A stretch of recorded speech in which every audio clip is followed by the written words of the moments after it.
So I don't know about you. I could be the only one in the room, which is fine. I'm not aggravated. I'm not upset to be a loner, to stand out, to be all by myself. But I just want to share with you a frustration that's recurring in my life.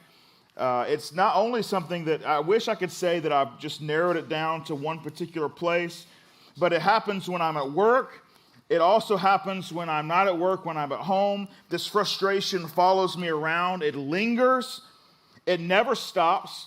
It's not even one of those things where I can really do much about it to address it, because I have tried to do much about it and address it. Yet it just never works, right? It just never works. And when I'm at work in particular, it does this. At home, not so much. At home, it's pretty rare, though it's a recurring frustration. At work, it's an ongoing, never-ending frustration.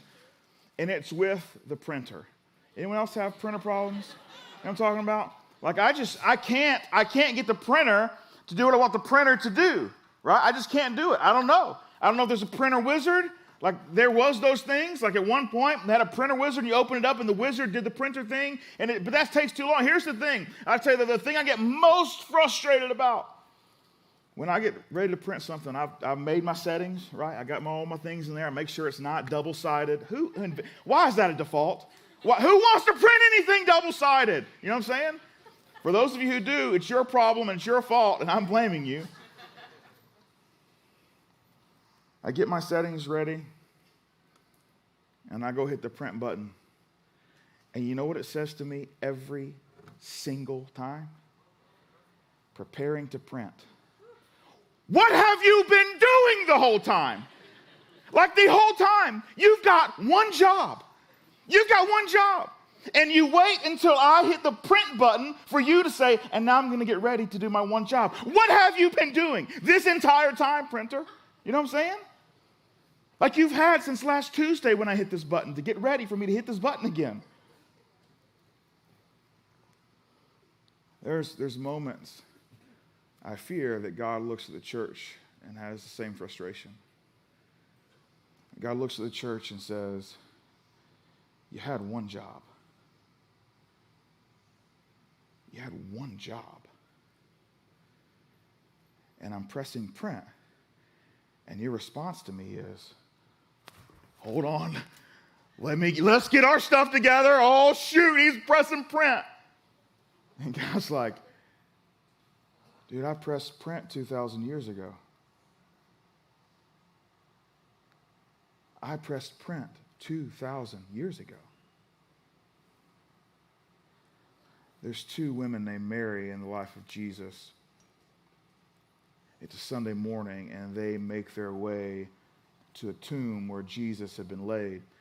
2 days prior, Jesus was hanging on a cross, and these Marys watched what happened to his body, and he comes off the cross, and there's a really rich guy named Joseph who says, hey, I'll take care of the body of Jesus. And so he offers his personal tomb, and he places Jesus in this tomb, and they roll a huge stone in front of it. And there was some rumors going around that he was going to fake a resurrection.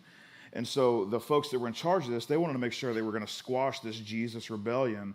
And so they said, hey, we're going to take this next level. We're not just going to put a huge stone that one guy couldn't move out in front of it. We're going to place guards in front of it. And these guards are going to make sure that nothing happens, that no, like shenanigans happen, that, where all of a sudden they come steal this body and then they say, oh, he resurrected, all those kind of things. And so that's what's happened. Well, that's what had happened. Mary, they get to this site where these guards were and this tomb was and this stone was and where Jesus' dead body was put inside of it. And they get there and he's not there. We, in the church world, call this the first Easter, the resurrection of Jesus.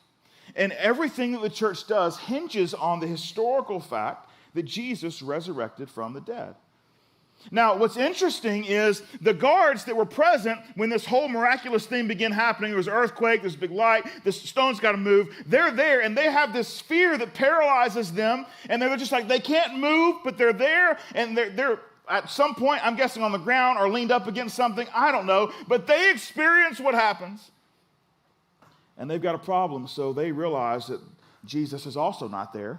And so they go tell the folks, they go tell the religious leaders, like, hey, that guy that was dead when you, he's not there anymore. And of course, they're looking at him like, hold on, I thought you were Roman soldiers. I thought you were like the best in the world. And what happened? What do you mean what happened? And of course, they're trying to tell him there's this light and this thing, and there's this, and we were fearful and frozen, and there's not a really good explanation that they want to hear. So the religious leaders, they dip into their coffers, into their pockets, and they pull out large sums of money. And they tell these soldiers, they say, hey, here's the deal. We want you to take this money and pretend none of that what you just said and what you're aware of is your experience. We want you to tell everyone that his closest friends came while you were sleeping and stole his body. And we're going to pay you well to do it. And so they say, yes, we'll do that. Now, there's two really interesting things. Obviously, as a Roman soldier, you don't want to, admit that, these fishermen, outduped you. The other thing is you don't want to admit you were sleeping while you were on a post. That's a no-no. That's a lot of trouble. It cost you your life. That's a big deal. So they give a little incentive. They say, hey, if someone that's higher up than you, if they find out about it, don't worry, we've got your back. We're going to protect you. So whatever the sum of money was fairly substantial and enough to convince them it's worth taking the risk. And so we pick up, and a guy by the name of Matthew, one of Jesus' closest friends, spent a significant amount of time with him. Matthew tells us the conclusion of this little story here in Matthew chapter 28, verse 15. He says this, so the soldiers took the money and did as they were instructed, and this story has been widely circulated among the Jews to this very day. Right? So they took the money, and they just started telling everybody, hey, this is what happened. We fell asleep, we're taking a nap, and they came and stole the body. I don't know if anyone said, if you were sleeping, how do you know who and what and how they stole the body? I didn't put those whole things together, but that's what they told everybody. While we were asleep, these disciples came and stole the body. So we fast forward just a little bit. Matthew 28, verse 16. Here we go. Then the 11 disciples went to Galilee, to the mountain where Jesus had told them to go. Now we're going to pause here for a second, a little TV timeout. So normally, if you've been around in church a little bit, when we talk about disciples, typically the number we use is not 11, we use the number 12, because there was 12 of them, right? Well, now there's only 11, so where happened to the other 12? Just to make sure we're clear, there's a guy named Judas. Judas decided, you know what, I'm going to get paid here. And so he went to the religious leaders and the guys that wanted to kill Jesus and said, hey, I know where he's going to be, and I will tell him, I'll lead you to him, I'll make sure I identify him to you. And so for 30 pieces of silver, he does a little switcheroo with them, and he leads them to a private garden where Jesus is hanging out with him, with the rest of his close friends. And so he leads them there. He tells them who Jesus is. Jesus has a little interaction. They arrest Jesus. Eventually, Jesus on the cross. Then Jesus is in the grave, and Judas gets paid. Well, Judas then felt guilty because he realized that he sold out the Son of God and one of his best friends, and he decides, you know what, life ain't worth living, so he takes his own life. And so now we're down to 11, right? Then the 11 disciples went to Galilee, to the mountain where Jesus had told them to go.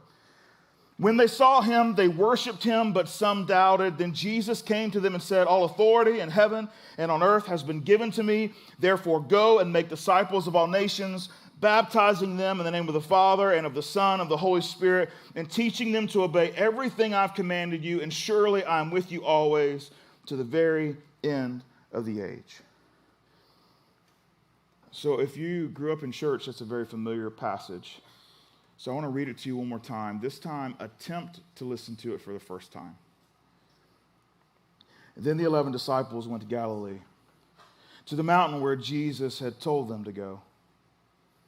When they saw him, they worshiped him, but some doubted. Then Jesus came to them and said, all authority in heaven and on earth has been given to me. Therefore go and make disciples of all nations, baptizing them in the name of the Father and of the Son and of the Holy Spirit, and teaching them to obey everything I've commanded you. And surely I am with you always to the very end of the age. Matthew 28, 19 and 20 is what's referred to in the church as the Great Commission. It's the mission for every church that's come hereafter. It's the mission for every church attender from hereafter. It's the mission for every follower of Jesus from that moment forward. There it is. He lays it out in front of you. If you want to know what the heart of Jesus is, it's what he asked them to do. Go make disciples. Now, if you were thinking there was going to be some big climax where you had to use a lot of deductive reasoning and discover to get to the whole heart of Jesus after we started our gathering with saying we're going to try to figure this out, we've already figured it out. For sure, hands down, 100%, Jesus wants his heart to be made known, that he wants us to understand his heart is us to make disciples. Now, what's a disciple? It's a fancy word for a follower of Jesus. And every church restates this basic mission statement in their own words. Sometimes they get creative with it. Sometimes they get really uninspiring and not creative with it. It is what it is. Sometimes they go way off the walls and has nothing to do with anything in the Great Commission, but it's really nice church words, and that makes them feel better. And that is what it is. But that's where they start with it. They start with the Great Commission. We've done the same thing. Right? We've done the same thing. We are on a mission to create a You Belong Here movement where people are the destination and Jesus is in the lead. There's a mission. We're going. We want people to follow Jesus. Jesus is in the lead. We're creating opportunities. The question becomes, well, how do you make a disciple then? If that's Jesus' heart, how do you do it? Well, he says, baptize and teach them to follow Jesus in every way. Teach them to obey everything I've commanded you. In other words, just let people know that, hey, at the beginning there's this baptism thing. There's this thing that says, hey, I'm entering into a commitment into a life with you. And I'm going to, the way the Bible puts it is you're actually buried with Christ in baptism, and you kind of emulate, and it represents, looks like, and takes inside of you this idea of being brought out of the grave, right? You die to your old self, you're made new. That's a big part of it. And then you say, hey, how do you teach them to obey everything I've commanded you? Just say, hey, you open up your entire life to follow Jesus. Every piece and part. So if you could divide your life into work and home and social and whatever the pies are, the pieces of the pie, you say, hey, all these pieces of the pies, all of them belong to you. They're all Jesus. I want each and every piece of my pie to follow Jesus. Now here's the problem. Here's the problem. I'm going to reread to you the Great Commission. See if you hear the problem. Therefore, go and grow disciples of all nations, baptizing them in the name of the Father and the Son and the Holy Spirit, and teaching them to obey everything I've commanded you. And surely I'm with you always to the very end of the age. Did you hear the problem that time? You see, the problem is our brain wants to hear it how I just read it. I just swapped one word for another. You see, when Jesus said it, he said, go and make disciples. When I read it, and what our brains want to hear, is that we're to go grow disciples. That's what we really should be doing. Now, I get that. Honestly, growing a disciple from a church standpoint is easy. It's simple. It requires no effort, to be honest with you. I mean, what do you want? What do you want? You want me to tell you to read the Bible? You want me to put up a Bible reading plan for you? Is that what you want? That's easy. Give me 5 seconds and I'll email you a Bible reading plan. What do you want? You want groups? You want groups? I'm going to tell you, you know what? Once a week you need to get in someone's home and talk about what you've been reading in your Bible reading plan. Is that what you want to do? Or you want me to make you feel guilty about not giving money? Let me convince you if you give more money, Jesus will like you more. Is that what you want me to do? Or do you want me to start taking attendance? Like, you know what? Let's see how many times you come to church. And then you can check that box off. So, you know what? I go to church about 90% of the time that I'm home, which is 30% of the time, So now I'm feeling good. Now I'm a disciple. I do the disciple things. I read the Bible. I go to a small group. I give because I feel guilty. And I show up to church. You know what? I even change diapers in the nursery.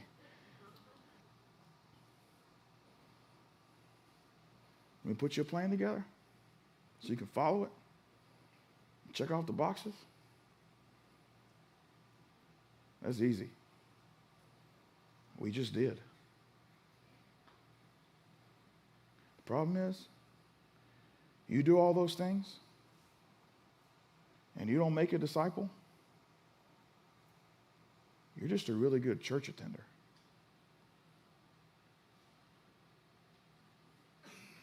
You can know all the memory verses you want.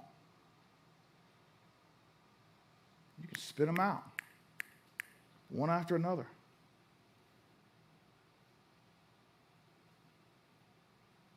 You can give well more than 10%. Maybe you can give 25%.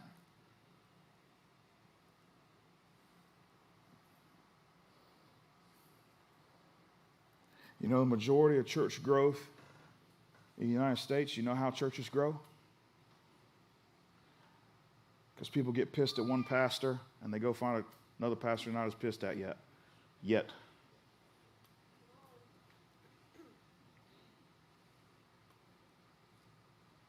Where it's easier for me just to put a plan together for somebody else who is frustrated.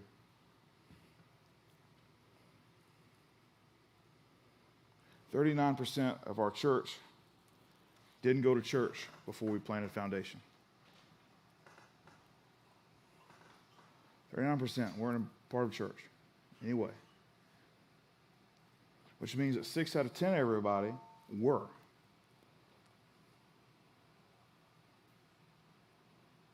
So what happens sometimes is we say, you know what?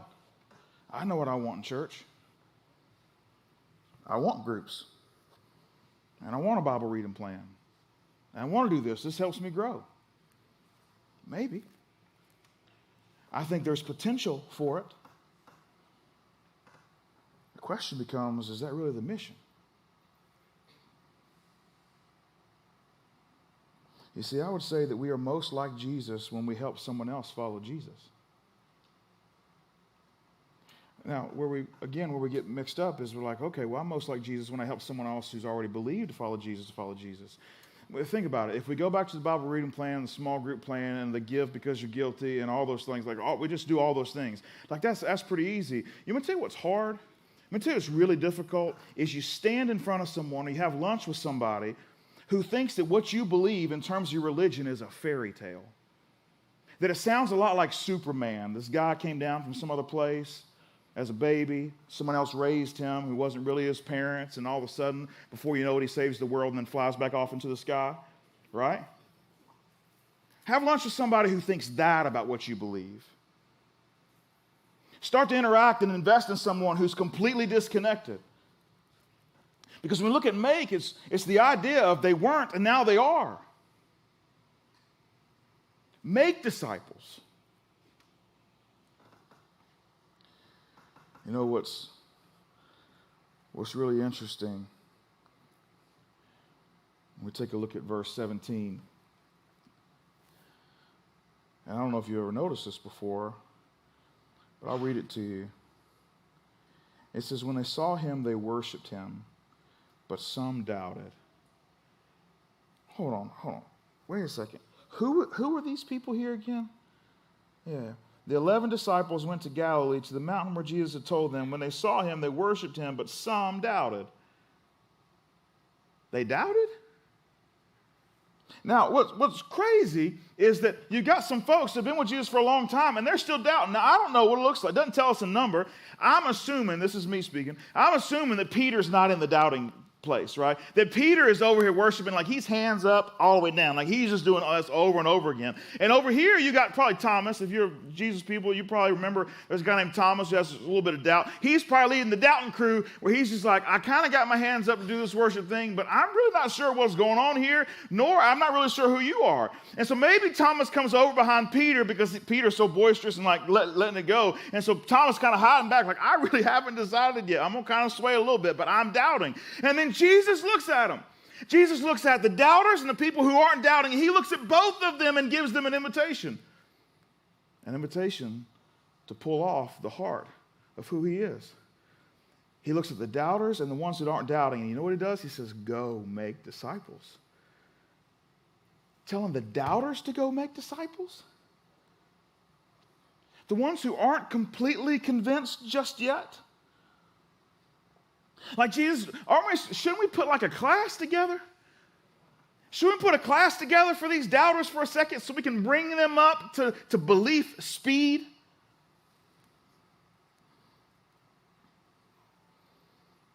You know, I bet there's a bunch of you that probably struggle with doubt. And right in the middle of it, it's like, man, I'm having trouble with this idea of make disciples if I struggle with doubt. You know, when Jesus gives an invitation or a commission to those even struggling with doubt, it was one of the greatest disciple-making moves in the history of the world. You see, Jesus knew something. Jesus knew something really hardcore.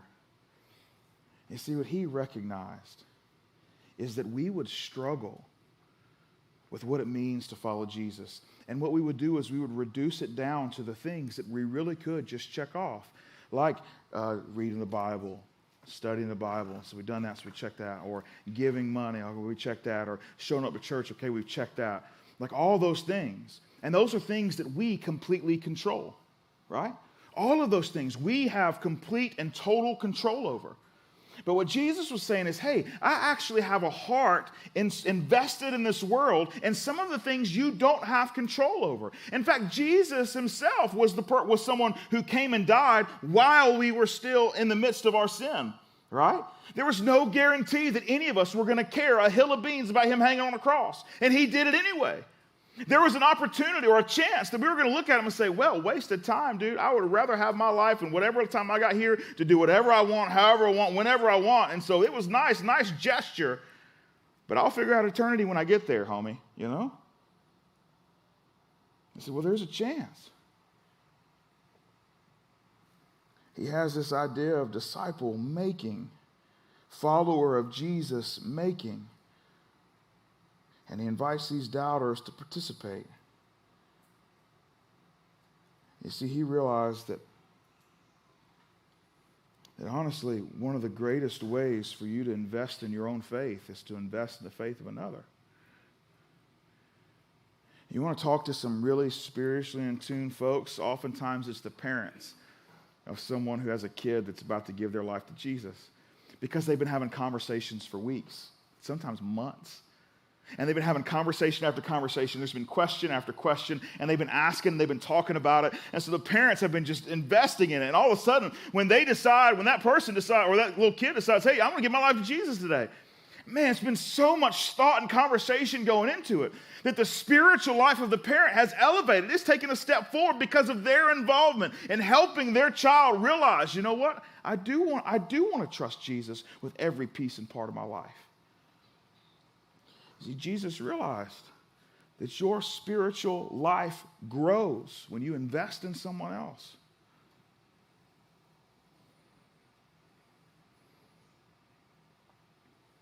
You know, sometimes there are folks that will come to me and we'll have a conversation.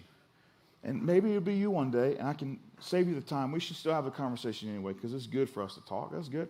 I can just go ahead and tell you ahead of time. So let's say you came and say, hey, you know what? I just feel really stagnant. Like I just feel like really stuck in my faith. I just feel stuck. And I just don't know what to do. And so I would like for you to help me figure out how to get unstuck. The first question I'm going to ask you is, okay, yeah, tell me about someone who doesn't know Jesus in your life that's breaking your heart that they don't. And tell me what you're doing about it.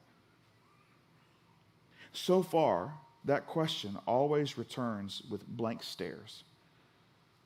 Like, I thought you were going to ask me my favorite Bible verse. You know? I thought that's what you were going to ask me. No, I think it's great you got a favorite Bible verse. Have you told the person that your heart's breaking about it and why it's your favorite? Like, are you putting it to use, or is that just you? That's just your little yummy you. It makes me feel good to know it. You know?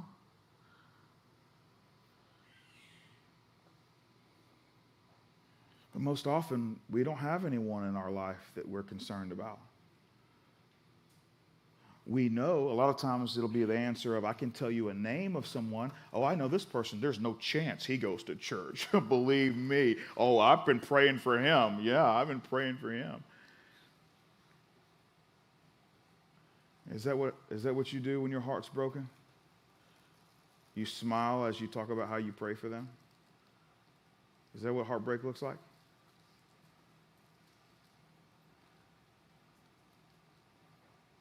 Make disciples.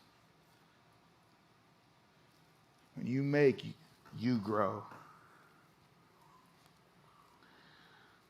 You know, there's right at the end of Jesus' talk, there's this really interesting thing that happens. Because he knows that you and I are probably going to have a little pushback on this. And we're going to say, well, that's just not me. You know, I'm not a leader. I don't have any answers. If I would do that Bible reading plan, I might be able to have some answers. That would make me feel better about it, right? Like, I just don't know enough. I don't have enough. It's not me. I'm going to let the pastors of my church do that, or I'm going to let my husband do that, or no, I'm going to let my wife do that because she likes to talk to people and I don't like people. Like all those things that are happening in your mind, we've got excuses. And so I love what Jesus ends his little talk with. And now I want you to notice, if you're familiar with the Jesus story, there's a little hint at the Christmas story in the end of this. So I'm going to read you verse 20 again and see if Christmas comes to mind for you. It says, and teaching them to obey everything I've commanded you. Here it is. And surely I am with you always to the very end of the age. And surely I am with you always to the very end of the age. And surely I am with you always to the very end of the age. What's the Christmas word? Anybody? How about Emmanuel? God with us. The life of Jesus starts with this God with us. And as he's getting ready to end his earthly life, he says, and I am going to uphold that promise of God with us. And surely I will be with you always to the very end of the age. So when you feel inadequate, just remember God with us. And that's a very personal God with me, God with you. So when you feel inadequate, you just have to remember, that's right, God is with me. And when we talk about God with us, or Jesus with us, it's not just like the theoretical God, the theoretical Jesus, like, oh, I just feel him warm and fuzzy in my heart. No, what we're really talking about is the power that is existing in the life and the work and the person of Jesus rests inside of those who follow Jesus. Remember, we're talking about the guy who resurrected from the dead. That guy is with us. So when we face obstacles about chasing down the heart of Jesus and going after what matters to him most, and we begin to see that we've got our own personal inadequacies, this is where he says, and I've got you covered. I've got you covered. You know, Jesus is pretty confident in who he is. And I don't blame him. You know, when you have the kingdom of God in your grasp and you let that go and you're born as a child in a manger and you grow up with a carpenter dad and a really young mom and you grow up into a world that just doesn't give you anything, you've got to just scrap for it all. And then you live a life that's given on behalf of everyone else, and it ends up putting you on a cross. And then you stay there because you have a determination to see it through until it's finished. And then you refuse to stay in the grave, and you dust death off your shoulders as you walk out of the stone that once kind of held you captive. You don't have a confidence problem. It's easy for him to make that promise then.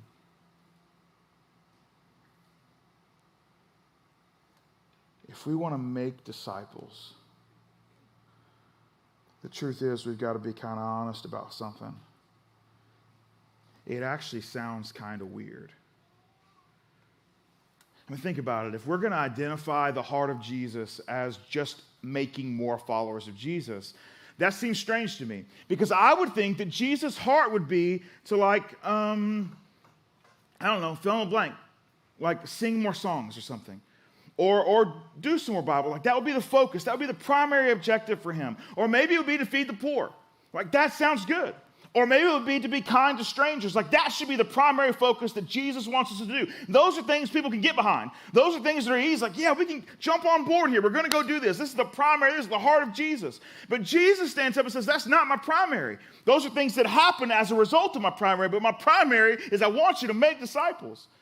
And when I begin to think about that, that just sounds strange to me. The primary thing Jesus wants us to do is make more people who follow him. Like, that's it? That sounds cultish to me. Like, that's what he wants? Just more people to follow him? That sounds cultish to me. And when I read Matthew 28, it just seems strange. And honestly, I don't blame you if you're sitting here listening to this for the first time and thinking, yeah, you've lost your mind. But if you read chapter 27 before you read 28, it makes more sense. Let me read you chapter 27, starting in verse 38. Two rebels were crucified with him, one on his right and one on his left. And those who passed by hurled insults at him, shaking their heads and saying, "You who are going to destroy the temple and build it in 3 days, save yourself. Come down from the cross if you're the Son of God." In the same way, the chief priests and teachers of the law and the elders mocked him. He saved others, they said, but he can't save himself. He's the King of Israel. Let him come down now from that cross, and we will believe in him. He trusts God. Let God rescue him now if he wants him. For he said, "I am the Son of God." In the same way, the rebels who were crucified with him also heaped insults on him.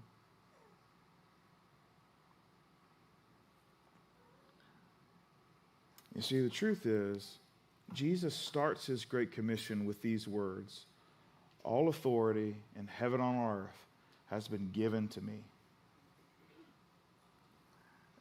What these guys, the mockers, the Jewish folks, the soldiers, the crowd, what they were saying was absolutely true. He could have come off the cross if he wanted to. He could have decided, you know what? I'm not going to get spit on. If I'm going to do this nice thing for you, I'm not going to get spit on while I do it. So we'll try this again tomorrow. Y'all get your attitude together. Can't you see I'm working here kind of thing? Yeah, they're right. God could have come down, fixed it. Maybe Jesus didn't want to do it by himself. Maybe God wants to come. Maybe God wants to send a bunch of angels, like a legion of them, 10,000. Let's just see what happens. Could have done that. After all authority in heaven and on earth had been given to him. But he stayed. So the question becomes, why did he stay? The answer's simple. Because there was no way. And we needed a way. You see, we didn't even know that we needed a way. The people who were spitting and hurling all that kind of stuff on them, they thought they had it figured out. You see, Jesus knew something they didn't, though, is that the way that they had counted on actually was a dead end. At some point, it was going to come to a close. That sacrificial system, it was going to come tumbling down in just a few decades, to be honest. And so all those people that were trying to get connected to God, Jesus knew. In fact, he even said it. I'm the way, the truth, and the life. And there's nobody who's getting to the Father except through me. And so Jesus realized we needed a way, even when we didn't realize we needed a way. And he knew the only way for us to have access to a way was for him to stay on the cross. For him to stay on the cross. And 3 days later, for him to come out of the grave. And so when Jesus says, hey, I want to share my heart with you for you to make disciples, the reason he's doing that is because of what happened on the cross. The primary objective of Jesus coming to earth was the cross. That's it. Now, there was a lot of other things sprinkled in, but the cross was it. And why the cross? Because we needed a way, and we didn't have a way. And so when Jesus begins to gather his entire heart and says, I want to put my heart in front of you. I want to tell you, this is the primary thing. This is the primary function. I need you to let everyone else know there is a way. Because everyone will eventually discover they need a way. They need a way. Some people, it's lying on their deathbed and they begin to realize there's something missing, and all of a sudden I'm grasping for something, and they remember seeing some kind of twinkle in someone's eye and a light in someone's life, and they're like, I'd like to talk to them. Let me ask them about this Jesus that they told me about that I never ignored or never paid attention to. Or for some folks, it's the middle of daylight, eating an ice cream sandwich right outside in the Ruth Hill parking lot. When they realize, man, I do need a way, and I ain't got a way. But Jesus is the way. And Jesus knew. That's why he wanted to be so clear that the only way, was not given more, and not knowing more, and not attending more, and not small grouping more, not churching more, not serving in the community more.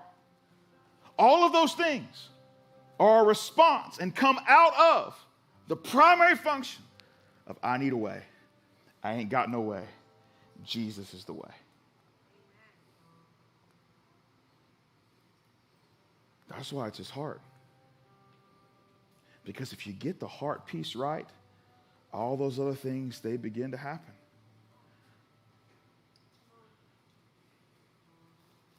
You know,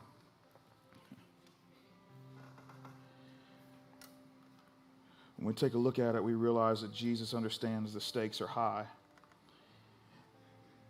And because I trust Jesus, I don't want to give any excuses. The truth is this mission should matter to every single one of us. This mission has got to matter to our church. And this mission matters to us because all people matter to God.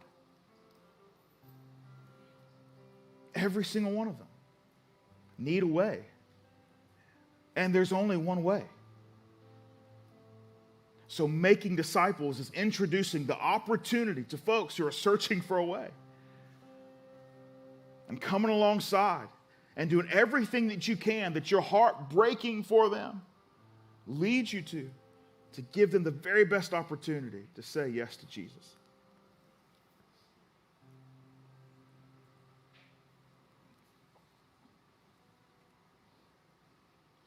You know, this is one thing we can't get wrong. And I want you to ask yourself this question. If you're a follower of Jesus, I want you to ask yourself this question. Do you have someone that you've invested in or played a role in them coming to know Jesus?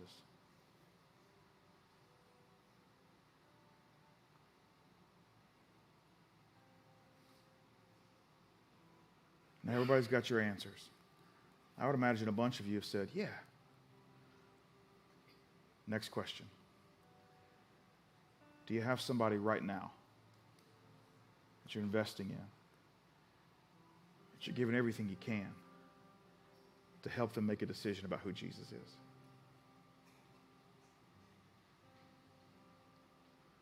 Because Jesus' heart is for us to make disciples, not to have made a disciple, but to make disciples. It's an ongoing thing. This 4 weeks of talks is the how-to. But the truth is, week 1 is the what for. I've given you the what for. The next 3 weeks are going to be the how to. And this is why this series is where it's at. Because as a church, we're about to open base camp. And before we can open those doors, we've got to make sure that we understand exactly what we're supposed to be doing with them.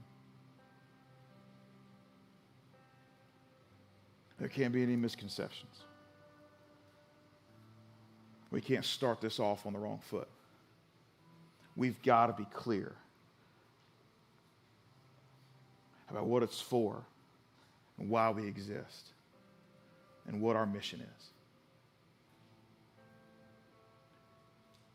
And over the next few weeks, we'll get closer and closer to opening those doors for the first time.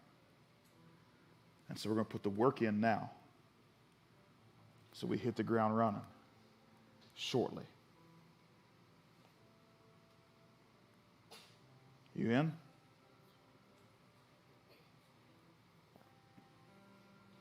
We're on a mission to create a You Belong Here movement where people are the destination and Jesus is in the lead. Our primary, make followers of Jesus. Your primary, make followers of Jesus.